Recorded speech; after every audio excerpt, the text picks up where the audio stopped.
Hi అండి, welcome to homely kitchen blog.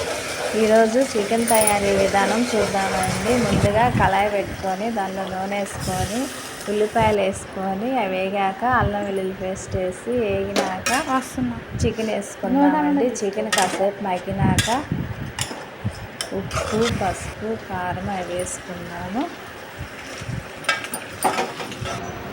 ఉప్పు కారం వేసుకున్నాక అల్లం పెద్దలిపాయ, పచ్చిమిర్చి, టమాటా మిక్సీ పట్టుకున్నామండి. ఆ పేస్ట్ వేసుకోవాలి. ఆ పేస్ట్ వేసుకొని తిప్పాక కారం వేసుకొని తిప్పాలి. 4 స్పూన్ల కారం వేసానండి. తిప్పాలి.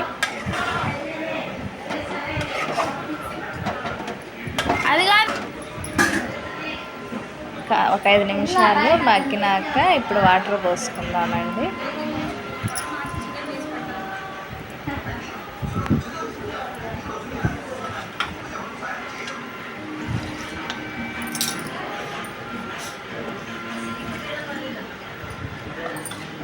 వాటర్ పోసుకొని ఒకసారి తిప్పుకుందామండి.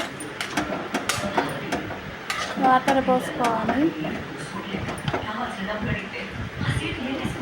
సరిపోతాయండి వాటరు.